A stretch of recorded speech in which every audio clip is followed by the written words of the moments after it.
Jesus é lindo, né?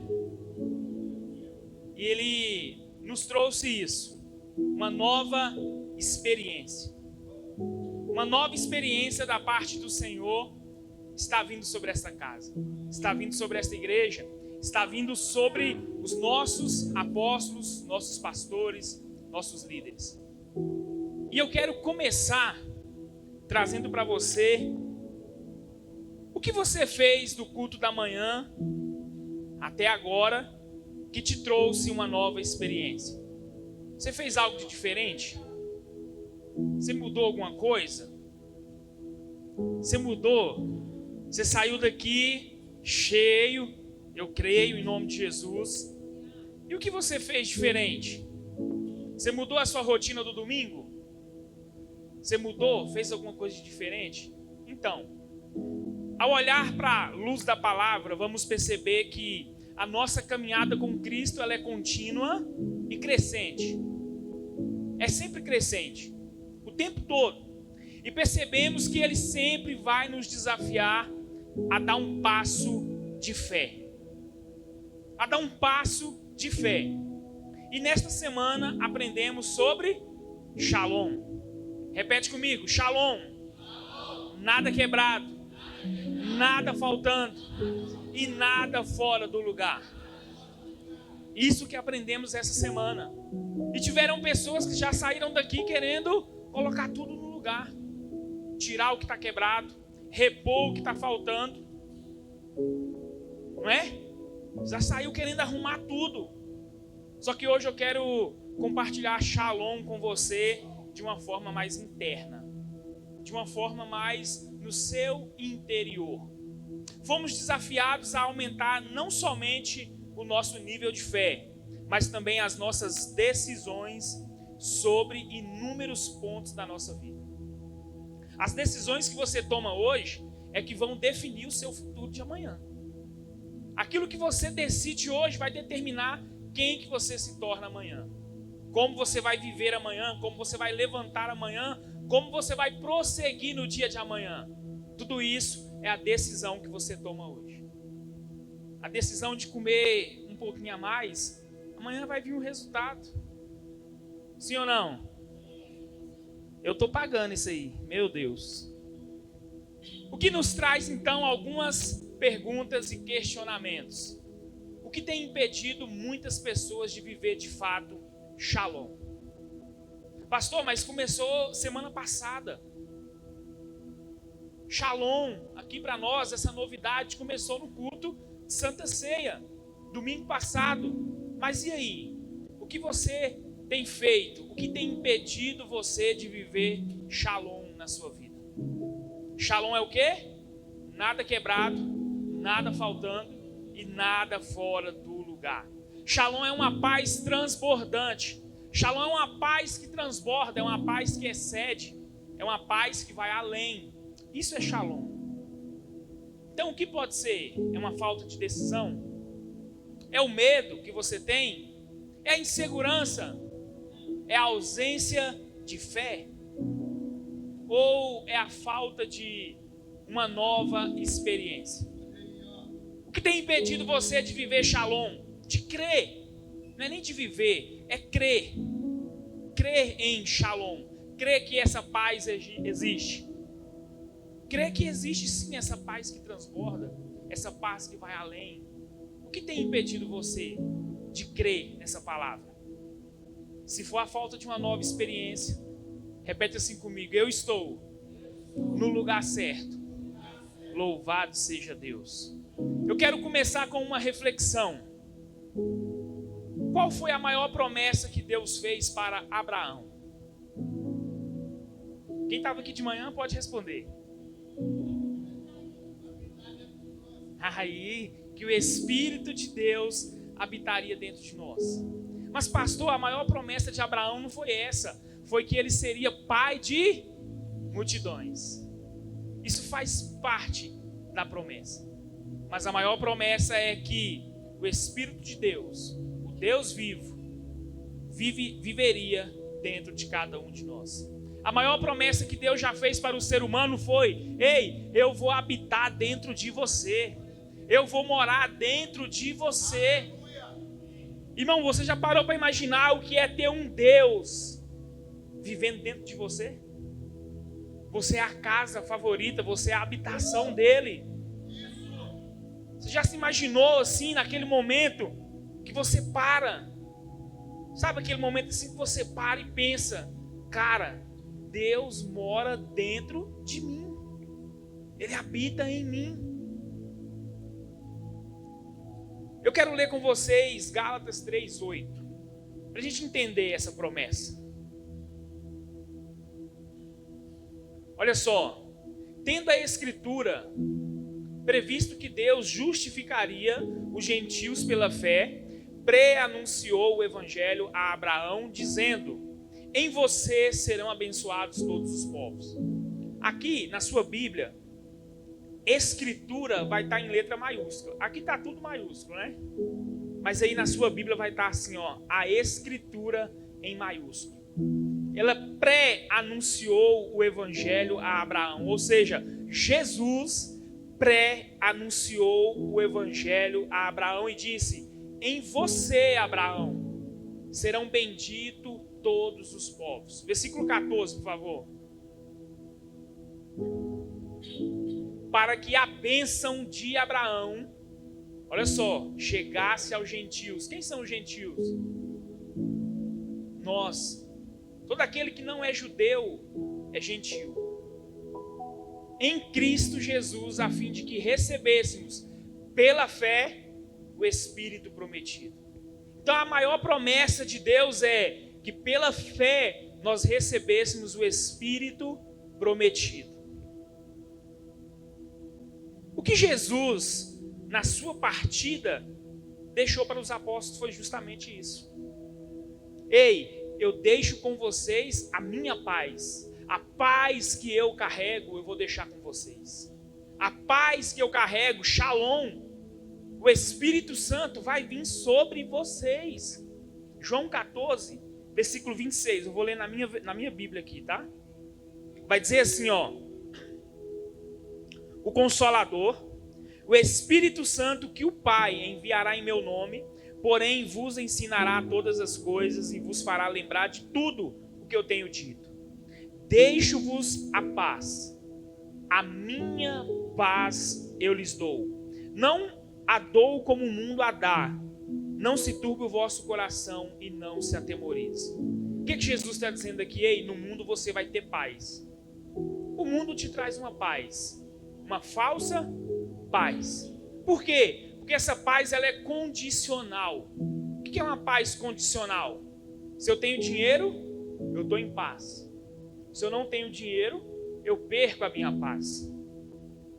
Se meu filho está com saúde, eu estou em paz. Mas se o meu filho agora está doente, eu perco totalmente a minha paz. Se eu estou com algum estresse com a mulher dentro de casa, perdi minha paz. Mas se está tudo bem com a mulher, eu estou em paz. Essa é a paz condicional. E Jesus está dizendo que, ei, a minha paz, a paz que eu carrego, eu vou deixar com vocês. É a promessa do Espírito Santo. É a paz sobre paz, a Shalom. Só então, a partir dessa nova perspectiva, é que os apóstolos vão mudar de mente, vão ter a renovação de mente e vão começar a viver e compreender Shalom de uma maneira que eles nunca tinham compreendido. Por quê, pastor? Porque antes, esses apóstolos que se dispersaram, quando Jesus desceu do Getsêmani e ele foi preso, todos os apóstolos se dispersaram por medo. Medo da morte, medo de ser perseguido, medo de ser crucificado. E agora, depois que Shalom vem sobre eles, depois que o Espírito prometido vem sobre eles, agora eles estão todos reunidos no mesmo lugar. Pastor, mas a perseguição ainda existia. Estavam ali unânimes, cheios de fé, embora tivessem sido perseguidos. A paz transbordante estava sobre eles. A paz que excede todo entendimento humano estava sobre a vida deles. Mas eles estavam ali orando, clamando, e não temiam mais ser mortos pelos romanos. Pedro, Olha só, Pedro, por medo, nega Jesus 3 vezes. Pastor, mas todo mundo tem medo. Sim, mas tem um medo que ele é excessivo. Tem um medo que vai te paralisar. Tem um medo que paralisa. Tem um medo que faz com que você não avance. Tem um medo que faz com que você não sinta mais vontade de dar um passo. E Pedro sentiu esse medo. Porque alguém olhou para ele e disse: você é discípulo daquele homem. Você se parece com ele. E ele: não, aquele lá eu nem conheço. Por medo. Mas aí vem o Espírito Santo. Preenche esse mesmo Pedro. Enche ele agora. E ele está pregando. E ele cura um homem, um paralítico, na porta do templo. E ele é levado preso. Levado para as autoridades. E agora Pedro, mesmo sendo um iletrado, analfabeto, na linguagem de hoje. Pedro era analfabeto. Ele dialoga com todos aqueles mestres da lei. Porque Jesus disse: ei, quando fores presos, não se preocupe com o que você vai dizer. Não se preocupe com o que você vai falar. Não se preocupe em se justificar, pois é o Espírito Santo que vai te justificar. E Pedro ali agora, ele dialoga com esses mestres da lei, sem temer a sua vida. Ele não teme mais a morte. Por quê? Paulo disse que a morte é só o começo. A morte para um cristão, irmão, não é o fim, é o começo. É paz transbordante, é shalom. E Pedro estava vivendo isso. Pedro estava carregando isso com ele.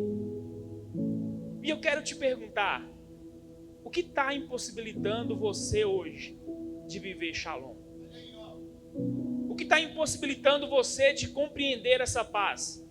De viver essa paz que excede todo entendimento? Não precisa responder não, senão a gente vai ficar escandalizado. Mas eu quero deixar 3 pontos para vocês. O primeiro, medo e insegurança. Vamos ver João 16, capítulo 33. Vai dizer assim: deixe-vos essas coisas, disse-vos essas coisas, para que em mim tenhais paz.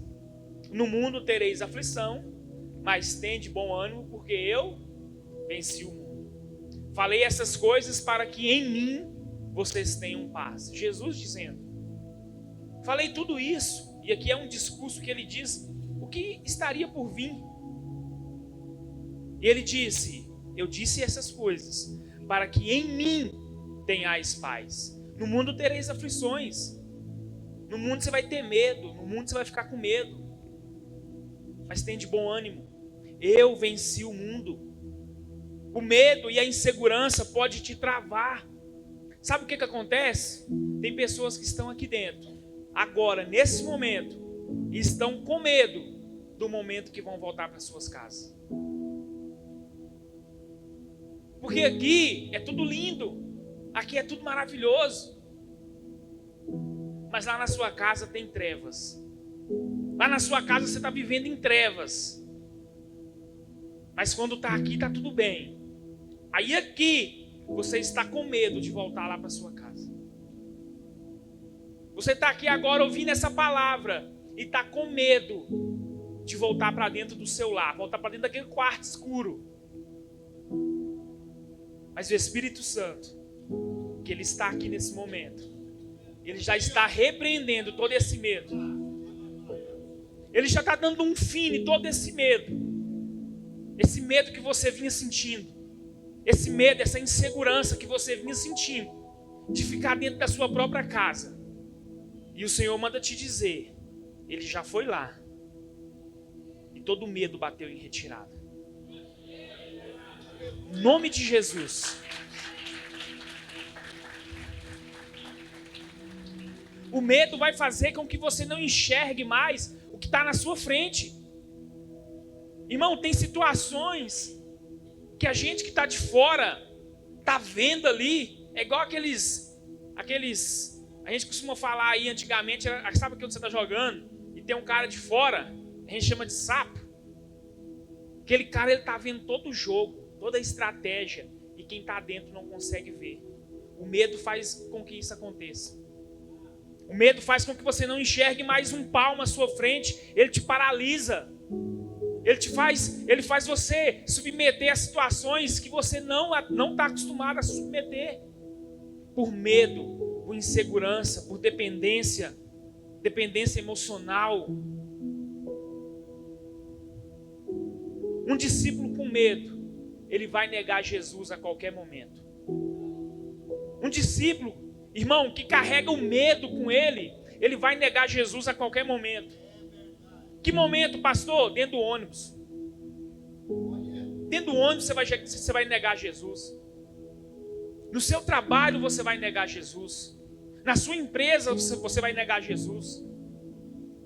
Irmão, eu arrisco a dizer que aqui na porta da igreja você vai negar Jesus.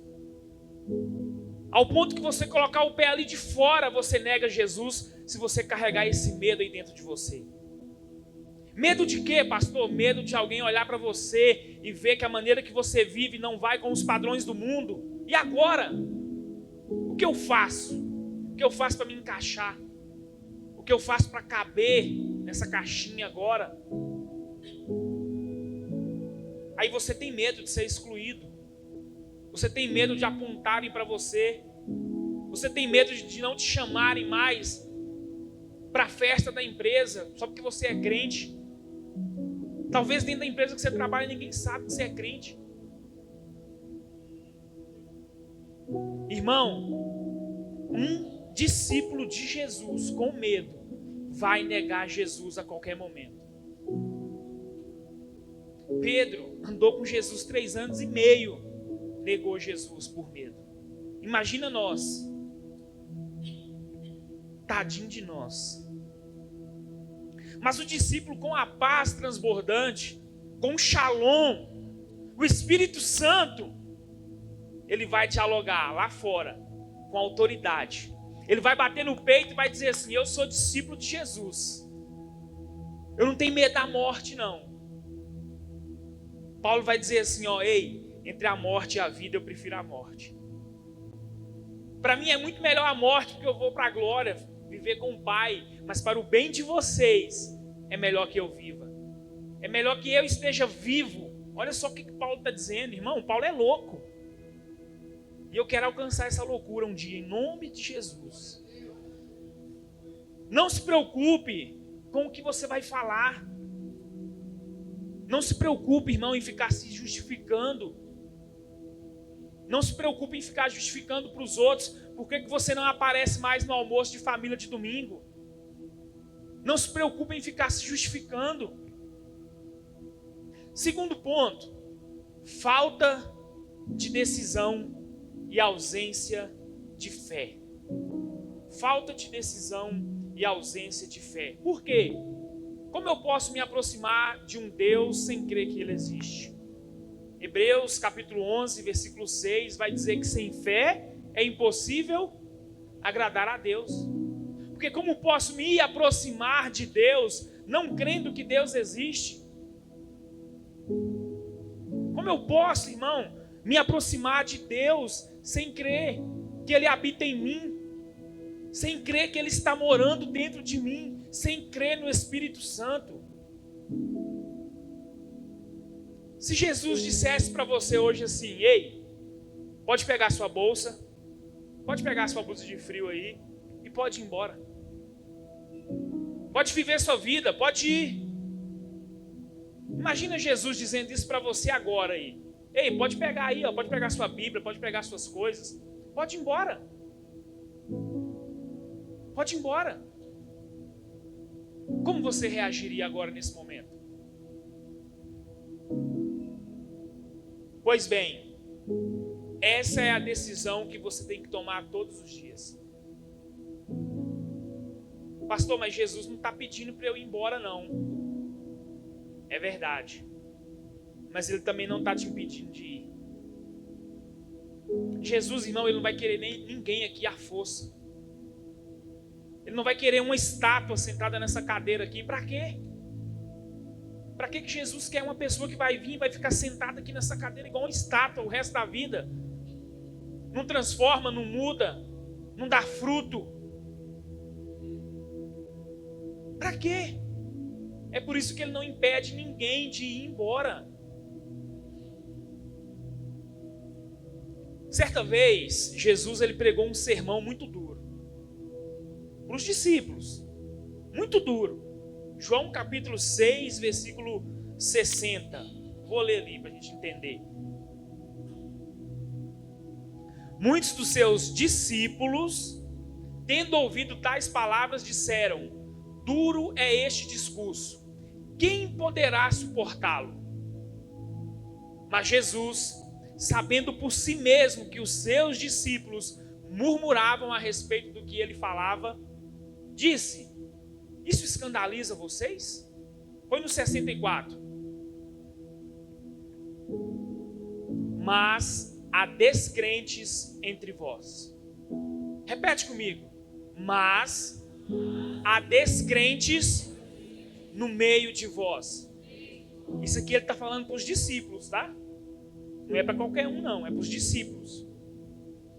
No meio de vocês tem descrentes.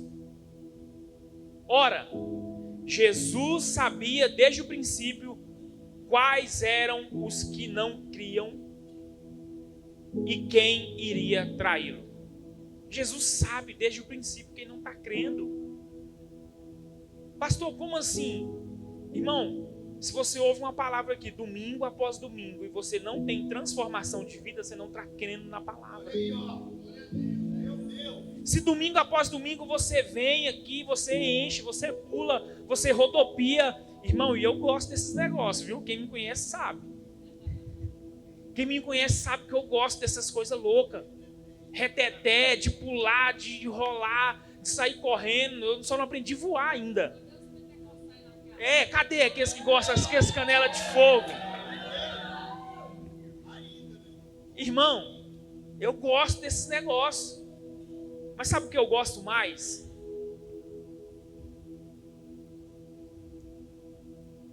Revelação da palavra.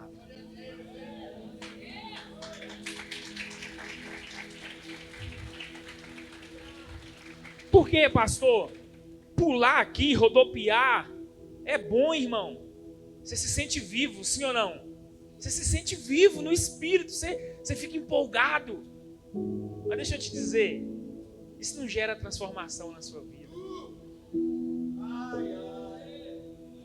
Isso não gera, irmão, transformação na sua vida. O que gera é a palavra.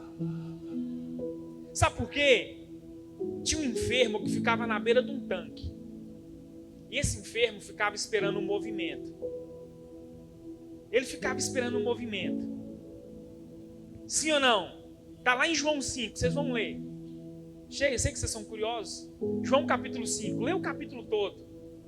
Tinha um homem que ficava lá esperando um movimento. Esperando um movimento.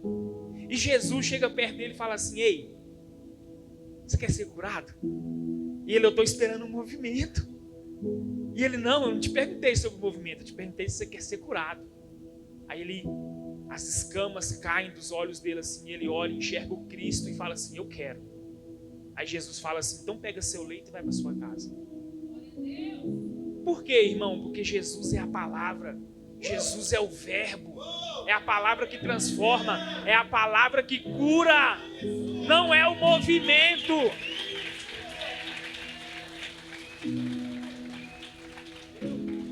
Não é o movimento.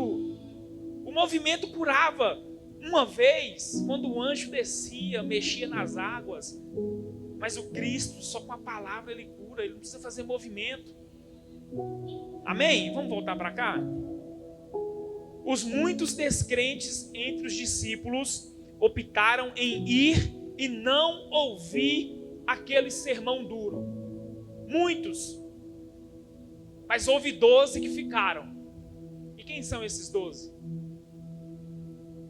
Pedro, Tiago, João, André, Mateus, Tomé, Simão Zelote, Judas Tadeu, Judas Iscariote, Filipe, Bartolomeu. E o nome dos outros que foram embora? Quem é que sabe o nome dos outros que foram embora? Você já ouviu falar o nome dos outros que foram embora? Então, irmão, sabe o que Deus está dizendo? Permaneça. mesmo se a palavra for dura, permaneça. É isso que vai te mudar de nível. É isso que vai mudar a estação. A gente não está vivendo uma nova estação? Permaneça. Ouça o sermão duro. Ouça a palavra que machuca, que fere. Mas em Isaías vai dizer que é Ele mesmo que cava a ferida, abre, tira todo o pus e cicatriza. Aí você consegue avançar. Amém? Terceiro ponto. Uma nova experiência. Uma nova experiência. Irmão, quando o apóstolo me mandou esse tema, na quarta-feira à tarde, eu falei, Senhor, eu preciso de uma nova experiência. Eu vou falar sobre uma nova experiência, então eu preciso viver uma nova experiência. Irmão, e na sexta-feira, eu vivi uma experiência não muito boa. Saí do serviço irado com o serviço. Igual um siri enlatado. Tem um homem lá que é o espinho na carne que Paulo recebeu, Deus colocou ele lá. Para o quê? O que é o espinho na carne? É para a gente não ensoberbecer, se vangloriar. Aí vai lá e coloca o espinho na carne. Toma. E eu vim, aí já estressa com o trânsito. Aí minha esposa falou assim, passa na farmácia e compra um soro. Lavar o nariz das meninas. Passei na farmácia.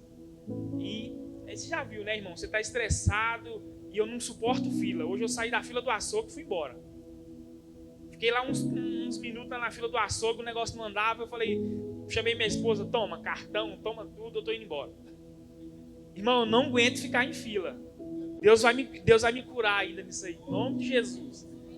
Domínio próprio. Meu Deus. Mas aí eu cheguei irado, aí eu cheguei lá em casa e ela já me conhece. Eu já cheguei, né, com aquela tromba igual um elefante. Maior que o nariz.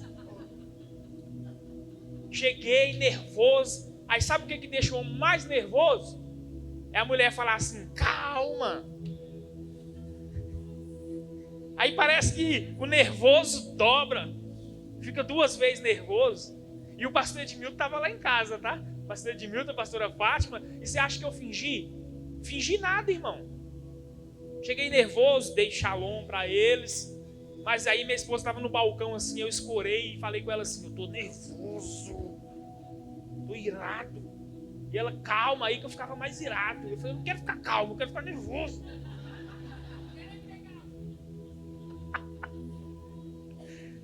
Mas eu falei assim, Senhor, eu preciso de uma nova experiência.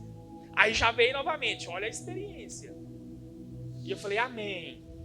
A gente comeu uma lasanha lá. Por que, irmão, que eu vivi isso? Essa ira fora do comum. Porque meus TSD estavam rasos, irmão. Lendo a Bíblia, uma coisa que eu aprendi, eu leio a Bíblia com vontade e sem vontade. Continuo lendo. Mas é diferente a leitura, você vai perceber. TSD raso. Acordava 3 horas da manhã, sentado, ficava olhando para a parede. Eu estava igual o rei lá da Babilônia, esperando uma mão escrever lá na parede, assim, ó. Mene, mene. Quem é bom de Bíblia vai entender. Só que eu estava com uns TSD raso. Eu falei, Senhor, eu preciso de uma nova experiência. Como que eu vou falar para a igreja do Senhor sobre uma nova experiência se eu estar vivendo isso? Irmão, botei um fundo igual esse que está tocando aqui. Abri minha Bíblia.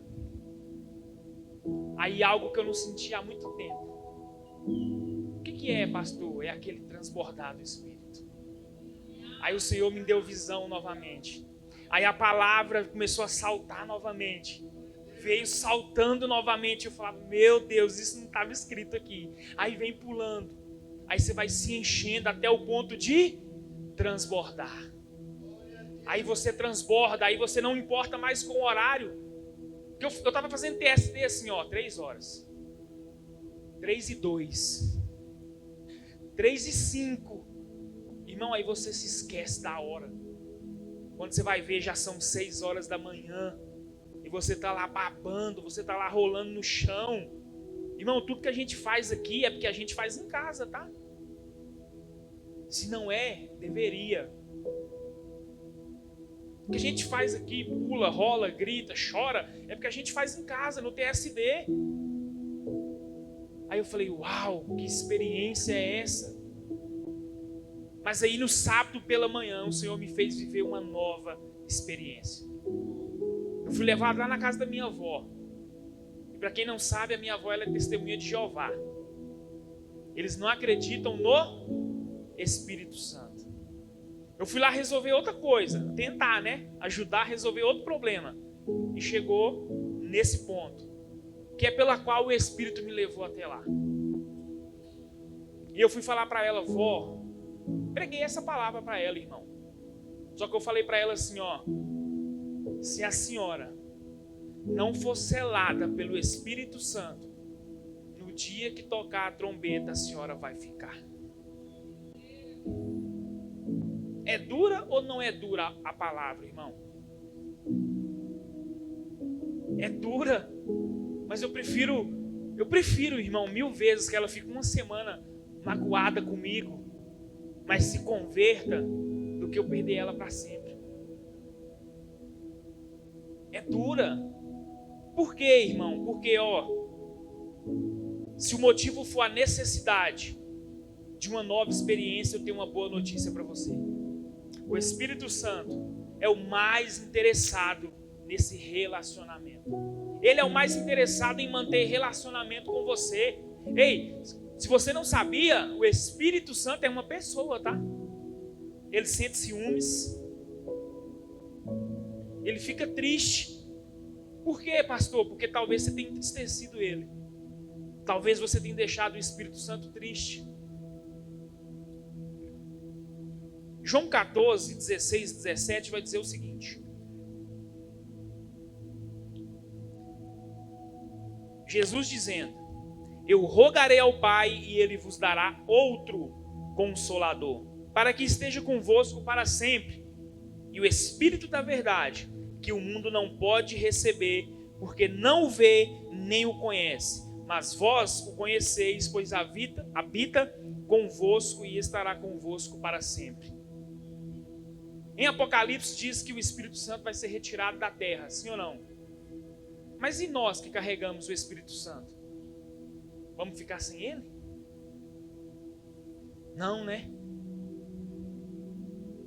Ele quer fazer com que você sinta e viva novas experiências.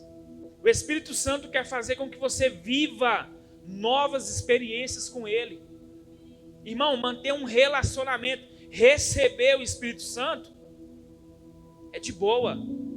Agora, manter ele vivo dentro de você, manter ele aceso dentro de você, irmão, isso é responsabilidade nossa. Por quê? Porque existe uma guerra infindável entre a carne e o Espírito. São dois lobos, a carne e o Espírito. Quem é que vai vencer? Aquele que você mais alimenta. Se você alimenta mais a sua carne vence o Espírito. Mas se você alimenta o seu Espírito vence a carne. Como que eu alimento o meu espírito? Jejum, oração, TSD, leitura da Bíblia. Alimente o seu espírito. Olha só o que diz Efésios 4:30. Coloca aí. Só para falar algo que Deus me disse aqui embaixo, quando eu estava aqui embaixo. Não entristeçam o Espírito Santo de Deus, na qual vocês foram selados para o dia da redenção. Para que a gente coloca o selo numa carta? E para ela não se perder. A gente coloca o selo numa carta para ela não se extraviar, para ela não se perder. E para que Deus colocou o Espírito Santo em você? Para você não se perder, para você não se desviar. O Espírito Santo é um selo de garantia que você vai voltar para o céu.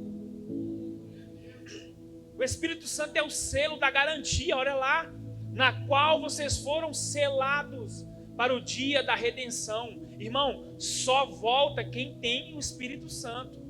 Só vai morar no céu quem foi selado pelo Espírito Santo. Só vai voltar para o céu quem tem relacionamento com o Espírito Santo.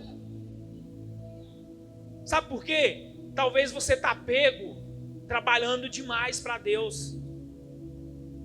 Talvez você trabalha muito para Deus.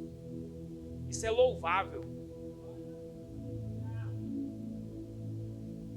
Mas trabalhar para Deus não pode tirar o seu tempo com Deus. Pastor, por quê? Porque lá em Mateus 7:17 vai dizer assim, ó, você chega lá no céu e fala bem assim para Jesus: em teu nome eu fiz, em teu nome eu curei, em teu nome eu trabalhei, em teu nome eu fiz muitas coisas. Aí Jesus vai virar e falar assim: mas o principal você não fez. Você não me conhece. Você não teve relacionamento comigo. Irmão, não deixe o que você faz para Deus tirar o seu tempo com Deus. Mantenha relacionamento com Ele. Mantenha vivo esse relacionamento. Mantenha aceso esse relacionamento com Ele. Saia desse TSD raso. Saia dessa oração rasa. A apóstola ensinou para a gente aqui no curso de intercessão. Saia dessa oração de ficar aqui. Ai, Senhor, Senhor. Não, irmão. Chega no seu TSD e fala assim, ó: Senhor, eu não queria estar aqui. Eu queria estar dormindo. Porque não é assim que acontece ou é só comigo? Sou só eu que levanto 3 horas da manhã, caindo de sono. E eu chego lá e falo para o Senhor: eu não queria estar aqui não. Eu não queria estar aqui. Mas tem alguém, irmão, que mora dentro de você, que é apaixonado em ter relacionamento com Deus. Aí sabe o que você vai fazer? É uma chave, tá? Peça Ele para interceder por você. Peça Ele para orar por você. Peça Ele para te revelar aquilo que está além da Bíblia, que está além da letra. Aquilo que está além do que está escrito aqui. Peça Ele para te revelar, peça Ele para te mostrar. Se apaixone pela leitura da Bíblia. Irmão, se você ler a Bíblia sem o autor da Bíblia, você vai ler e não vai entender nada. Você vai até largar, você vai abandonar. Você vai parar e vai perceber que você ficou 1, 2, 3, 4 dias sem ler a Bíblia. Agora pede para o autor. Sabe quando você está lendo aqui, ó, Daniel na cova dos leões. Aí o Espírito Santo fala assim: ei, deixa eu te contar um segredo sobre essa história aí. É assim que acontece, irmão. É o que está além, é o segredo, porque foi Ele que inspirou essas pessoas, esses homens de Deus a escrever a palavra dEle. A dica é, Mateus capítulo 6, versículo 6, vai dizer que entre para o seu quarto, feche a porta e ore ao Pai em secreto. E o Pai que vem em secreto vai te recompensar também no secreto. Aí 1 Coríntios 14, versículo 2 vai dizer assim, ó: quem ora em línguas, fala a Deus e não aos... Irmão, quando você não estiver conseguindo falar com Deus, peça para o Espírito Santo falar por você. Como? Entra para dentro do seu quarto, fecha a porta, dá uma de doido, começa a falar em língua. Fica lá 1, 2 horas, 3, 4 horas falando em língua para você ver. Pastor, mas eu não vou entender nada. Não precisa. Você vai orar em língua 1 hora, mas quando você sair de lá, você vai sentir uma paz transbordante, shalom, porque seu espírito está alimentado. Amém? Aí você pode pensar assim: pastor, mas eu já recebi o Espírito Santo, eu já sou batizado. Mas como eu acabei de ler aqui, talvez você tenha entristecido Ele com as suas ações. Talvez você tenha deixado o Espírito Santo triste. Ele está triste com você. Ou pior, você já silenciou o Espírito Santo faz tempo na sua vida e você nem percebeu. Faz tempo que ele, está silenciado. Você silenciou ele, você apagou ele da sua vida e você nem percebeu. Não foi assim com Sansão? Sansão está lá, cheio do Espírito de Deus, fortão, matando todo mundo. Dalila vem, corta o cabelo dele e ele nem percebe que ele não estava mais com o Espírito de Deus. Ele nem percebe mais que aquela força toda do Espírito já tinha ido embora, faz tempo. Talvez você esteja vivendo assim hoje. Você apagou, você silenciou o Espírito Santo e nem percebeu. E nem percebeu que ele está em silêncio faz tempo. Nem percebeu que faz tempo que você não conversa com ele. Você nem percebeu que faz tempo que você não tem um relacionamento com ele. Que você não sente o cheiro dele, que você não sente o toque dele. Mas a boa notícia para você é, ele te chama de volta hoje.